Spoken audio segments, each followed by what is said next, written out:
實實在在地告訴你們，所有掌罪的人就是罪的奴隸，奴隸不能永遠住在家裏，兒子才永遠住在家裏。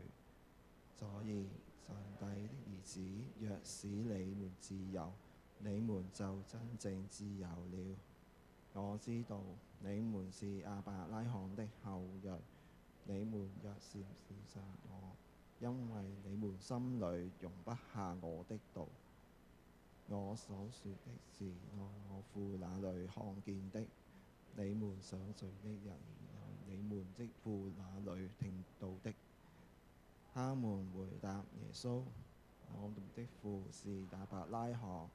耶穌對他們說：你們若是亞伯拉罕的弟弟，就是做亞伯拉罕所做的事。我把在上帝那裏所聽見的真理告訴了你們，現在你們卻想要殺我。亞伯拉罕沒有做過這樣的事。你們是做你們父的有作。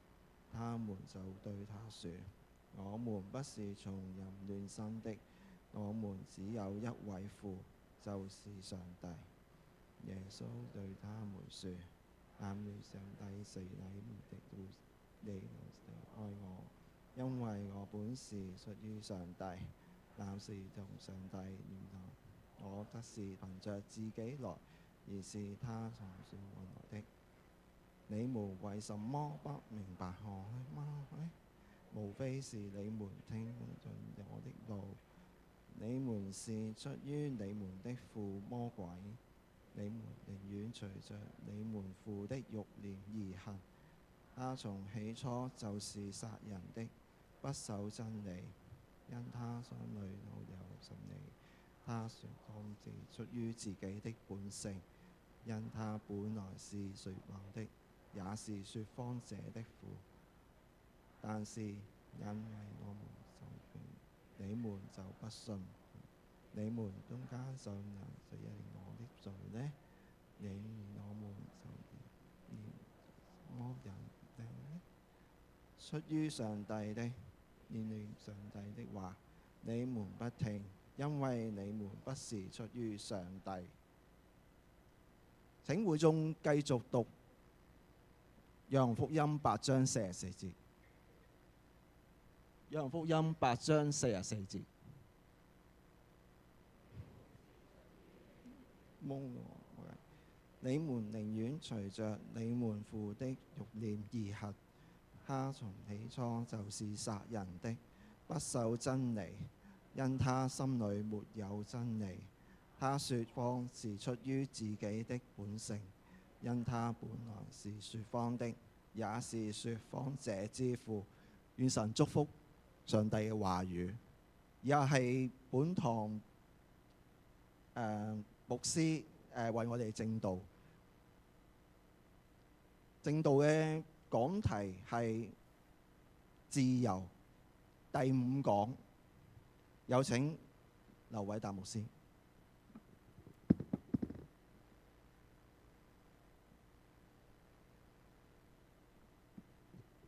弟兄姊妹早晨，今日係我哋繼續呢個嘅約翰福音嘅系列，講到第5講自由。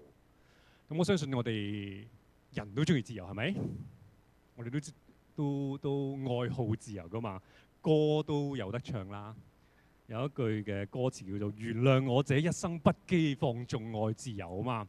事實上我最近都呢首歌講緊係我細個即係幾十年前嗰啲咁嘅歌嚟噶嘛。我最近仍然喺網上見到有啲人喺呢個法國嘅凱旋門之前呢，就自彈自唱，跟住拍片，跟住擺上網咁。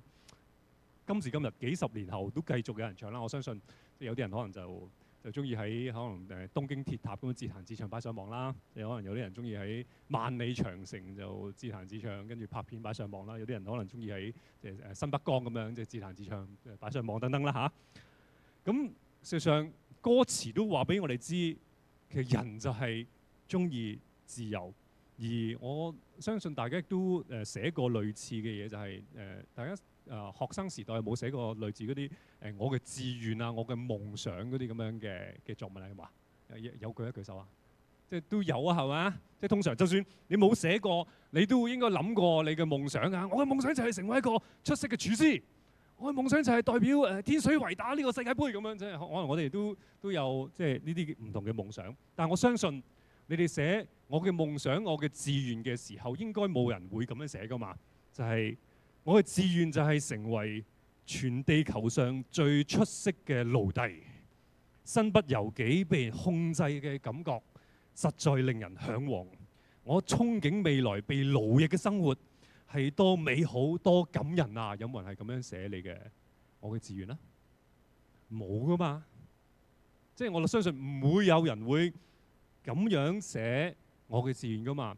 咁我又諗起我小學嘅時候，有個同學參加呢個朗誦比賽，咁佢嘅主題咧就講自由，佢就引述咗呢個美國人嘅一句名句，就係不自由無寧死。咁我同學就好有創意嘅，佢就加埋下聯，不自由無寧死，慘過俾針吉大髀，咁就好押韻嘅。就喂，大家都小心，最近好似喺巴士上又有嗰啲即係都好無聊啲擺啲針喺度，即係害人害己，好奇怪啊！小心啊，俾針吉大髀。自由，人都中意自由係咪？我哋心裏面都渴望自由，而聖經喺約翰福音裏面講到耶穌係世界嘅光。我交代少少約翰福音嘅背景。約翰福音裏面講到就係耶穌係世界嘅光。當夜晚越黑暗嘅時候，我哋發覺夜晚越黑暗，世界越黑暗，社會越黑暗嘅時候，星就越顯得光。事實上喺約翰福音裏面有好著名嘅好多嘅我是嘅嗰啲嘅宣告。耶穌話我是乜乜，我是乜乜。而呢啲嘅我是乜乜嘅宣告，其實係講緊上帝同人嘅關係。我是乜乜嘅呢啲宣告，講緊上帝同我哋嘅關係。約翰福音話我是世界嘅光。耶穌話我是世界嘅光，我是生命嘅糧，我是羊嘅門，我是葡萄樹，我是道路、真理、生命，等等等等。約翰福音呢啲嘅我是，就係講緊我哋同上帝嘅關係。耶穌就係世界嘅光，夜晚越黑暗，星光越顯得光亮。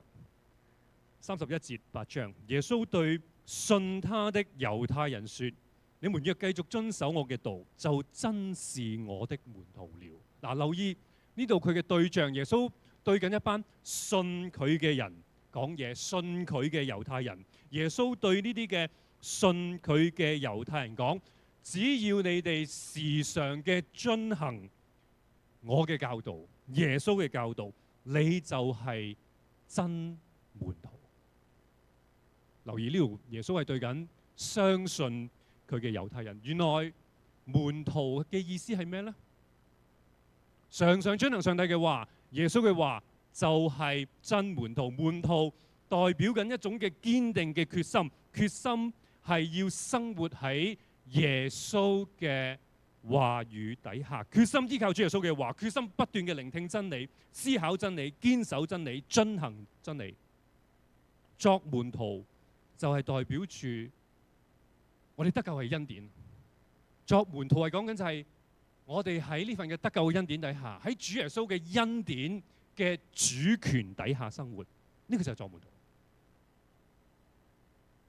我哋或者正喺我哋嘅學校裏面，我哋嘅公司裏面，我哋嘅屋企裏面，我哋嘅朋友嘅關係裏面，面對住困境，面對住困難，求主幫助我哋一步一步降服佢嘅話，一步一步降服佢嘅真理。我哋將會喺我哋嘅學校裏面，我哋公司裏面，我哋屋企裏面，我哋嗰啲錯綜複雜嘅人際關係裏面，我哋經歷神蹟。求主幫助我哋降服佢嘅說話。8章32節，你們將認識真理，真理會使你們自由。主耶穌話：真理會使你們自由。真理讓我哋知道我哋自己真實嘅處境。實際上，我哋唔做身體檢查，我哋會一直以為自己好健康嘅。我成日叫我阿媽去做檢查，佢就話唔使，好健康咁，即係佢以為即係唔知就代表健康。真理讓我哋知道我哋自己真實嘅處境。事實上，我哋好多人，我哋冇我哋想像中咁自由嘅喎。我哋可能覺得我哋平時生活好自由，係咪？但係個實況真實嘅處境係，我哋唔係真係咁自由嘅喎。我哋可能為咗份糧，我哋返工，硬唔中意做嘅嘢，我哋都一定要去做，係咪？又或者我哋需要供樓，其實我哋唔可以輕易辭職嘅喎。即係裸辭呢啲咁嘅做法，完全係不可想像嘅。如果我哋要供樓，又或者我哋會覺得我哋每日喺度掃我哋部手機嘅時候，我哋係咪喺度自由揀緊我哋睇緊啲咩嘢啊？但係弟兄姊妹，你知唔知道？事實上唔係你喺度揀緊嘢喎，背後有好複雜嘅演算法，提供緊一啲嘢，推一啲嘢俾你睇嘅喎。你以為你自己喺度揀緊咩？就算你去到超級市場，弟兄姊妹，你覺得哇，超級市場任我揀係咪啊？仲唔係自由？但係你知唔知有啲研究話俾佢知，就係超級市場嗰啲嘢點樣擺法，都影響緊我哋買嘢嘅抉擇嘅喎。促銷或者大減價嘅活動，令到我哋買一啲可能我哋原先唔想買嘅嘢。弟兄姊妹有冇試過就係買咗一啲嘢返到屋企，跟住後來發覺你從來冇用過啊？又或者有冇試過買咗啲嘢返屋企，係直頭你唔記得咗，唔記得咗用啊？我哋嘅健康亦都影響緊我哋嘅生活嘅方式、生活嘅選擇、群眾嘅壓力、同事嘅壓力、同學嘅壓力，影響緊我哋做啲乜嘢嘢、講啲乜嘢嘅嘢。弟兄姊妹想像下，想像下我哋係咪真係自由？你試下想像你一陣間完咗崇拜，你去到街上面有一個嘅分岔路，於是乎你選擇向左轉，冇人逼你嘅，你自己揀向左轉。跟住落嚟，你去到一個十字嘅路口，然之後你就選擇向右轉，冇人阻你，冇人阻你直行，冇人阻你向左，你自己揀，冇嘢塞住條路，冇警察截停你。於是乎，作為一個嘅路人嘅你，你會覺得自己完全自由，係咪？係咪啊？你有冇覺得自己好自由啊？但係我就再加啲嘢，講多啲嘅資料俾你聽，你再去想像一下。但係如果我話俾你聽，嗱，即係假設，呢個只係假設，我只係想你更加容易感受一下你嘅處境。嗱，假設係咁嘅，假設你頭先你之所以先去轉左再右轉，係因為咩原因呢？係因為原來你有毒癮嘅。係因為你吸毒，你有毒癮，你上癮，於是乎你趕去買毒品。喺呢個情況底下，如果我再講埋呢樣嘢俾你聽嘅時候，係咪變得不一樣啊？你唔係唔受影響咁樣去做選擇，你係被驅動，你係被吸毒嘅慾望控制住你，先左轉再右轉。你好清楚就係喺十字路口右轉嘅時候，就代表緊你會錯過本來你約咗一班好好朋友、對你好好朋友、好愛你嘅朋友嘅飯局。你知道你咁樣轉嘅時候，你會錯過呢個飯局。你希望擺脫呢種好非理性嘅慾望，因為呢啲嘅非理性嘅慾望正正喺度威脅緊你嘅生命，威脅緊你嘅健康，並且阻止你而家去做你認為自己應該做嘅事。弟兄姊妹，如果加埋呢啲資料，你覺得你仲係咪自由啊？你被一啲非理性嘅慾望控制住你，去做一啲好似自由嘅選擇。主耶穌嘅話俾我哋睇到，自由唔單單係關於有幾多道門為我哋打開。原來自由唔係咁嘅意思喎，唔係單單咁嘅意思喎，唔係淨係講緊有幾多道門為我哋打開，有幾多個選擇讓我哋去選。自由更多係講緊我哋能唔能夠因為正確嘅理由走入正確嘅門裏面，做真正有益嘅選擇。主耶穌話：真理會使你們自由。真理讓我哋知道我哋自己真實嘅情況。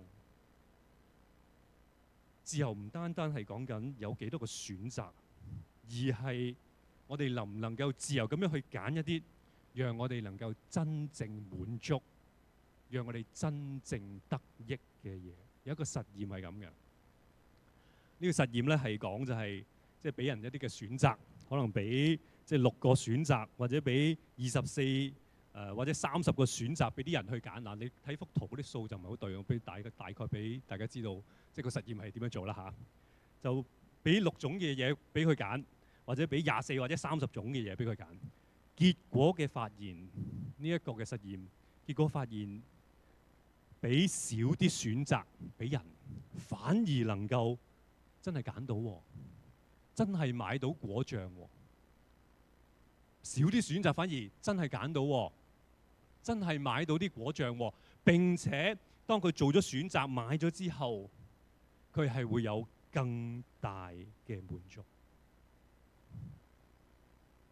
原來當我哋以為我哋更自由嘅時候，其實我哋係更加唔能夠自由咁樣去做一啲有益於我哋自己嘅選擇。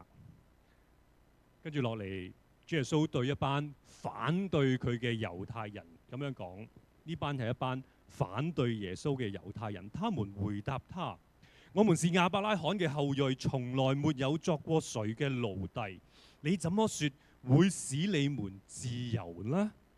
當耶穌暗示嗰啲反對佢嘅猶太人，佢哋冇自由呢個真相之後，反對嘅猶太人就提到啦，佢哋係亞伯拉罕嘅後裔。呢個身份對佢嚟講好重要，呢份關係對佢哋好重要，因為當時嘅猶太拉比係點樣教呢？點樣係點樣教啲猶太人呢？佢哋教猶太人就係所有嘅猶太人都係王嘅兒子，亞伯拉罕嘅後裔，所有猶太人都係王嘅兒子，所以佢哋好將呢份嘅關係引以為傲。佢哋覺得呢份關係非常之讓佢哋驕傲。佢哋話從來冇作過誰嘅奴僕，誰嘅奴隸。實際上呢個講法並唔準確。以色列人話我哋冇做過邊個人嘅奴隸，邊個人嘅奴僕，呢個講法係唔啱嘅。以色列人喺出埃及記裏面，正正就講緊佢哋喺埃及做奴隸啦。然之後再近代一啲，佢哋係受一連串嘅強權所奴役，亞述人、巴比倫人、波斯人、希臘人、羅馬人，去到一個叫馬加比嘅時代，佢哋有100年到嘅短短嘅時間，佢哋可以自治，後來又被羅馬人所統治。所以以色列人佢哋絕非自由。人就係咁啊，弟兄姊妹。人就係往往就好似啲以色列人咁樣，我哋唔係太知道自己嘅處境，真理卻讓我哋睇到真實嘅情況。主耶穌就係道路、真理、生命。耶穌回答他們：我實實在在地告訴你們，所有犯罪嘅人就係罪嘅奴隸。奴隸不能永遠住在家裏，兒子才永遠住在家裏。所以上帝的兒子若使你們自由，你們就真正自由了。耶穌呢度講緊一個更加深層嘅事實，就係人係被罪性所控制，犯罪就係罪嘅奴隸，被罪所奴役，被罪所控制。奴隸會被賣，但係人卻可以透過神嘅兒子，永遠喺父嘅家裏，喺天父嘅家裏。但係奴隸隨時會被賣。原來聖經話俾我哋聽一個嘅真理，罪唔單單係一種錯誤嘅行為。我哋好多時覺得罪就係行為啊嘛，但係罪唔單單係一種錯誤嘅行為，罪亦都係一種情感嘅混亂。弟兄姊妹，唔單止係外在行動，更加係我哋嘅情感出問題，我哋情感被扭曲，我哋錯誤將情感放喺唔應該愛或者唔應該恨嘅對象。我哋愛本來應該恨惡嘅，恨惡我哋本來應該全心全意去愛嘅。我哋冇先尋求上帝嘅國同埋佢嘅義，反而傾向追逐個人嘅榮耀、自己嘅權勢、自己嘅地位、自己嘅財富，將所有嘅努力用嚟讓我哋自己變得更加嘅好睇。罪係一種情感嘅扭曲，愛唔應該愛嘅，恨唔應該恨，唔以上帝為至高，愛上帝、愛人如己，而係將自己擺喺一切之上，甚至恨惡上帝、恨惡鄰舍。呢個就係罪。事實上，罪阻礙緊我哋個人嘅幸福。其實罪喺度傷害緊我哋自己。罪阻礙我哋個人嘅幸福，我哋嘅成長。喺一份嘅輔導學嘅文獻裏面，記錄咗一個案例。呢個案例就講緊一個嘅已婚嘅男士同一個女士，當然唔係佢太太啦，同一位女士發生咗性嘅關係。呢位已婚嘅男士，佢咁樣話：佢話我知道係錯。呢位有婚外情嘅男士，佢話我知道係錯，但係我只係太過同情佢，睇到佢咁艱難，於是乎我就用我嘅身體去安慰佢。喺輔導學嘅文獻嘅一個案例。後來呢位男士結束咗呢段關係，而男士嘅老婆亦都原諒咗佢，但係佢哋兩個人都心裏面都知道，就係其實心裏面係殘留住一啲嘅罪疚感同埋不信任。呢位嘅男士喺憤怒同埋冷漠之間搖擺不定，一方面佢表現得尖酸刻薄、操控、憤怒、唔肯原諒；另一方面佢又退縮，覺得受傷、焦慮、愧疚，好怕同人接觸。佢憤怒係啲咩呢？呢個男士你會覺得佢做錯嘢，佢有咩憤怒呢？呢個男士憤怒，因為佢覺得佢老婆專橫、囉嗦、控制我，唔支持我，唔聽我講嘢。另一方面，佢抑鬱，因為佢知道係自己犯錯。弟兄姊妹，其實呢位男士，佢生命正正係敬拜緊兩個偶像。呢位婚外情嘅男士，正正生命裏面敬拜緊兩個偶像假神。一個嘅偶像叫做驕傲，另一個偶像叫做懼怕人。驕傲使佢嘗試扮演上帝嘅角色，而對人嘅恐懼使佢將人一個受造之物視為上帝。佢生命裏面有兩個偶像，佢真正敬拜嘅係兩個偶像，驕傲同埋懼怕人。反對佢嘅猶太人繼續，佢話：我知道你們是耶穌。繼續對呢啲反對佢嘅猶太人咁樣講，佢話：我知道你們是亞伯拉罕嘅後裔，你們卻想要殺我，因為你們心裏容不下我的道。我所說的是我父，就係天父，就係上帝那裏看見的；你們所做的是在你們父那裏聽到的。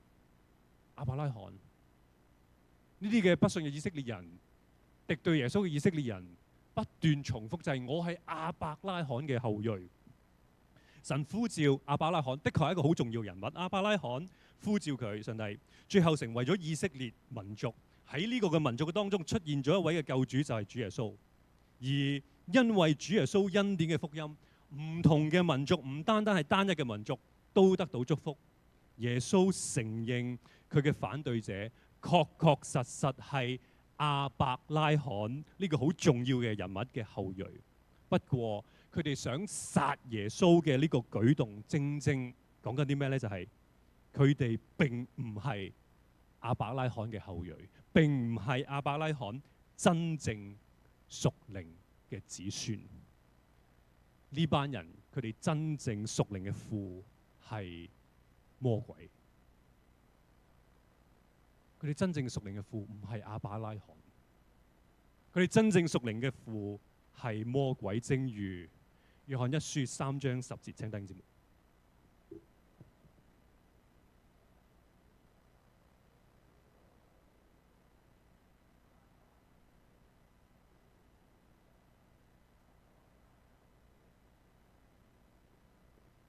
原來喺罪嘅行動背後有一個奴隸主，佢嘅名字叫魔鬼。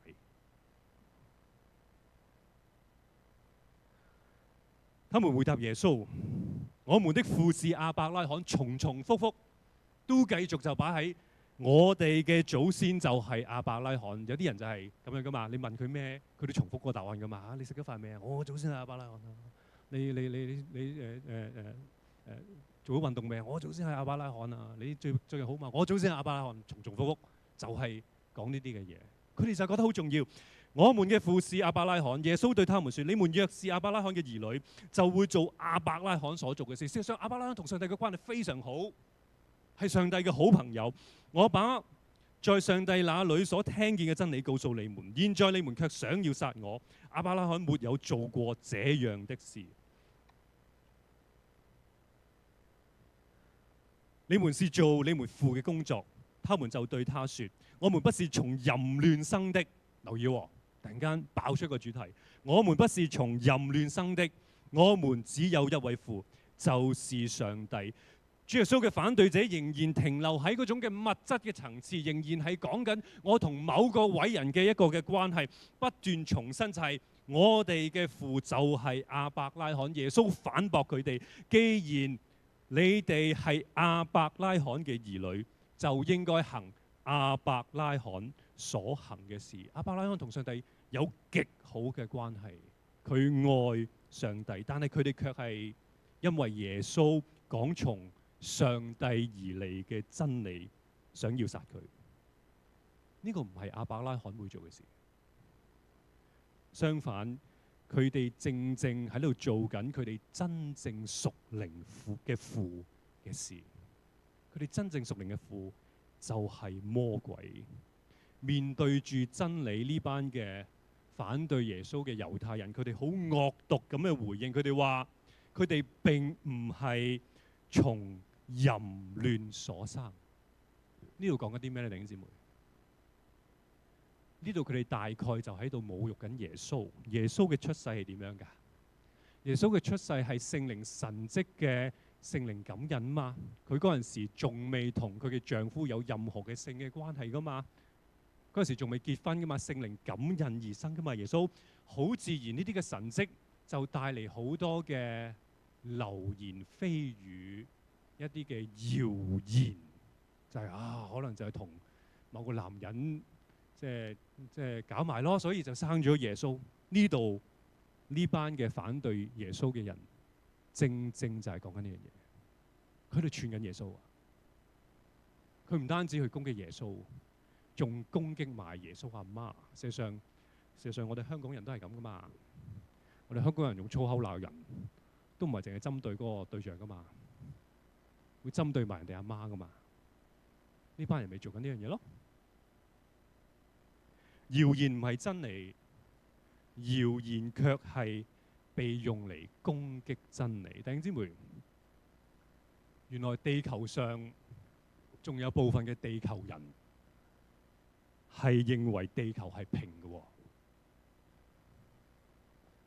呢個世界仲有一批人，佢哋認為地球係平嘅喎，即係你睇呢幅圖就係咁啦。地球佢哋覺得係咁嘅喎，佢哋相信係咁嘅喎。就係如果你想象下，如果部船行到個邊邊嘅時候，可能就一係就撞牆啦，一就跌落去啦。呢個世界上仲有一批人係相信地球係平嘅喎，而事實上其中一個嘅最大嘅社交媒體，呢扎人全部都相信地球係平嘅，係有24萬人。另外，馬拉拉呢個女仔，呢個女仔係曾經俾人槍擊，對住個頭射咗幾槍，結果大難不死。佢點解俾人殺呢？點解俾人襲擊呢？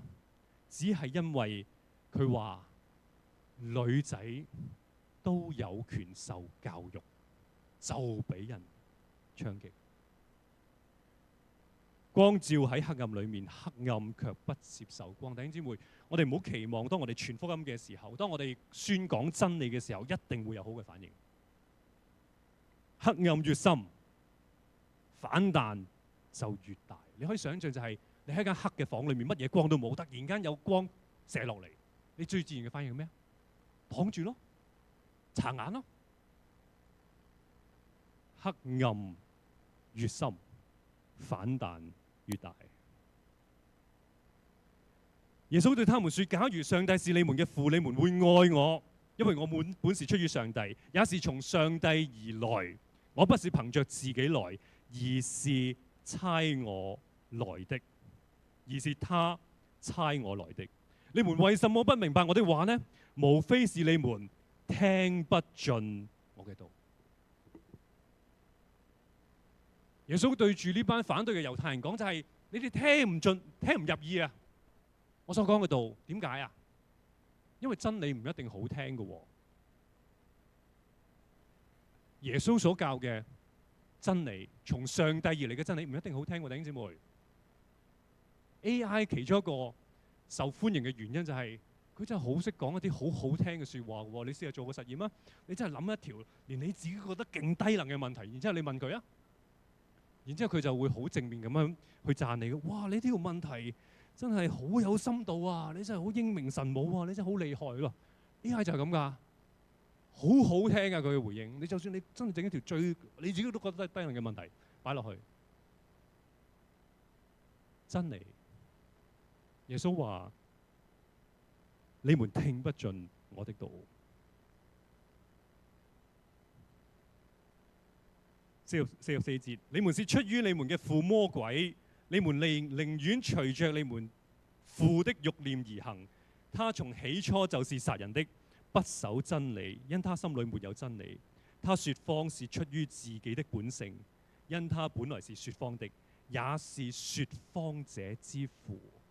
我哋係生活喺一個不斷對我哋講大話嘅世界。我哋而家生活緊就係一個不斷向我哋講大話嘅世界。我哋每朝早其實一起身，我哋開始喺度滑我哋部手機嘅時候，事實上我哋就係不斷接收緊嗰啲嘅謊言大話，嗰啲嘅謊言就進入我哋生命。魔鬼本來就係說謊，亦都係說謊者之父。喺創世記裏面，正正就係講緊嗰一個讓人嘅生活陷入困境嘅事件。當時有一條蛇，呢個蛇象徵住就係撒旦，象徵住就係魔鬼。魔鬼就呢條蛇就問女人啦：上帝真係唔俾你食園裏面所有嘅果樹嘅果子咩？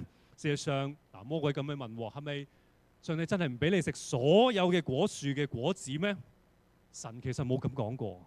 神話園裏面所有嘅果子都可以食，不過唯獨嗰棵嘅分別善惡樹嘅果子你唔能夠食。女人於是乎就回應啦，回應條蛇，佢話園裏面任何嘅果子我哋都可以食，只有嗰棵嘅分別善惡樹唔能夠食，甚至我哋唔可以摸。如果我哋唔聽話，我哋一定死。魔鬼點樣答女人啊？當上帝話一定死嘅時候，魔鬼就話唔一定嘅，繼續嘅講大話。魔鬼繼續嘅對女人咁樣講，佢話因為上帝點解唔想你食呢？因為上帝知道你一食咗個果子，眼就開啦，你哋就好似上帝一樣咁厲害啦。魔鬼繼續嘅講大話，繼續嘅謊言，扭曲上帝嘅話，將上帝嘅愛講成係上帝嘅嫉妒，將敬拜侍奉上帝講成係神嘅奴役，將一個自我毀滅嘅行動講成係一個生命嘅提升。從此人就因為罪失去咗自由，真理讓我哋得自由，魔鬼嘅謊言卻係讓我哋被奴役。咁早前就為我爸爸嘅爸爸安息主懷啦，就佢嘅骨灰就上位，就擺喺一個環境非常之好嘅一個基督教墳場，對住海景，非常之舒服個環境。咁喺即係同爸爸嘅去即係安灰上位嘅嗰一日啦，咁我內地嘅親戚都嚟到去參與。咁親戚嚟到，內地嘅親戚嚟到，佢哋最重要係啲咩？最重要嘅就我相信就嚟到就係支持啦，去特別安慰我媽媽啦。但係結果係咩呢？就係結果呢批嘅內地嘅親戚唔單止冇安慰到我媽媽，仲因為佢哋嘅説話，令到我媽媽好傷心，喊咗出嚟。係點解呢？就係內地嗰啲嘅親戚嚟到嘅時候，參與喺呢個上位嘅呢個過程裏面嘅時候，佢就同阿媽講，佢話佢覺得即係呢班親戚，佢覺得我爸爸住喺呢個位置，佢會好唔舒服，佢會好唔開心，因為佢覺得哇，嗰一格仔咁樣咁逼狹，好辛苦喎咁樣。佢就咁樣同我阿媽講，我阿媽就好傷心，好難過啊！即係我對我老公好差啦咁樣。咁我就同佢解釋，我同呢啲嘅親戚解釋，我話我其實唔係㗎，我話爸爸喺天家，呢個只係我哋即係紀念佢嗰個位置啊咁樣。佢話唔係啊，即係佢應該，你哋唔應該咁樣做，你唔應該即係擺嗰啲灰喺呢度嘅，你應該就係俾我哋帶佢啲骨灰去翻鄉下，我哋喺內地咧建一個好大嘅山墳咁樣，即係等佢可以入土為安咁樣。跟住我就同佢講，我同呢個親戚講，我話即係如果你真係咁諗，即係你真係擔心我爸爸即係住得唔舒服，你真係覺得佢住緊劏房，即係事實上其實我覺得嘅即係嗰個嘅環境係非常之清幽好正嘅。佢話如果你真係覺得佢即係住得唔舒服，咁咧我就建議，因為我事實上我就同佢講，我話我覺得你就算整個好大嘅山墳，我爸都唔會舒服嘅。你應該咁嘅，如果你真係擔心我爸爸，你應該翻內地買塊地，就起3層別墅，豪裝，係啦，置埋家私，淨係單擺我爸嗰幅相同埋呢個骨灰喺嗰度咁樣。跟住講到呢度嘅時候，佢就好似上次嗰個撒瑪利亞嘅婦人咁樣，即刻轉話題。我哋唔講呢啲咁樣。弟兄姊妹，撒旦嘅謊言令我哋失去自由。撒旦嘅謊言、假話令我哋失去自由。我都為呢啲嘅親戚祈禱，我真係好想將福音傳俾佢，因為真理係讓我哋得自由。耶穌就係道路、真理、生命，真理使我哋得自由。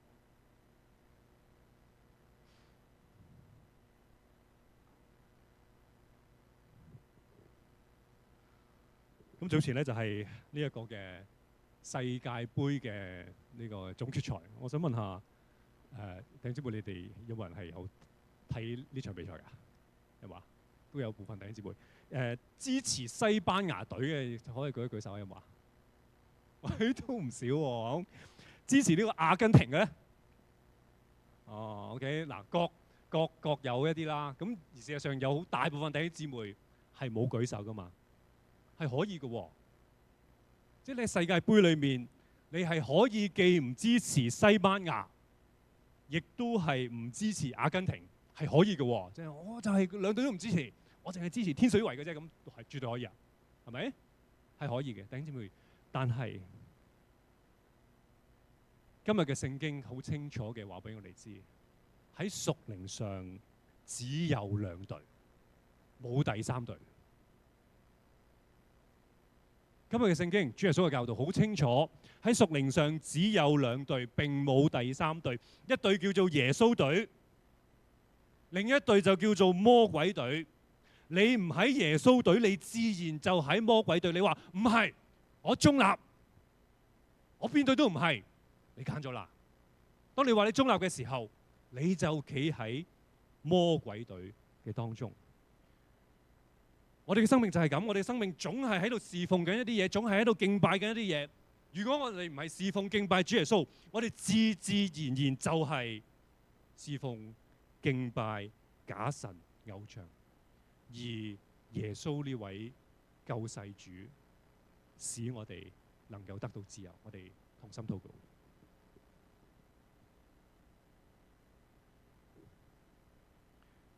主耶穌，我哋多謝你，真理使我哋得自由。你就係道路、真理、生命。求你讓我哋透過你所差派嘅聖靈，俾我哋一個嘅堅定嘅決心，決心喺生活喺主耶穌你嘅話語嘅當中。罪唔單只係一種錯誤嘅行為，亦都係一種情感嘅混亂。主耶穌，我哋求你以你嘅真理，藉住你聖靈嘅能力，醫治我哋生命呢種嘅情感嘅混亂，讓我哋先尋求上帝嘅國同埋上帝嘅義，而唔係去追逐，而唔係先去追逐我哋個人嘅榮耀、我哋嘅權勢、我哋嘅地位、我哋嘅財富、我哋嘅成績等等等等，將所有努力讓我哋自己變得更加好睇，俾我哋能夠對準你，俾我哋能夠對準你。我哋總係侍奉敬拜一啲嘅嘢，讓我哋選擇係耶穌隊，唔係撒旦嗰隊。讓我哋選擇你嗰隊，讓我哋榮耀你，讓我哋靠住你嘅真理得着自由。以上禱告，奉主名求，阿門。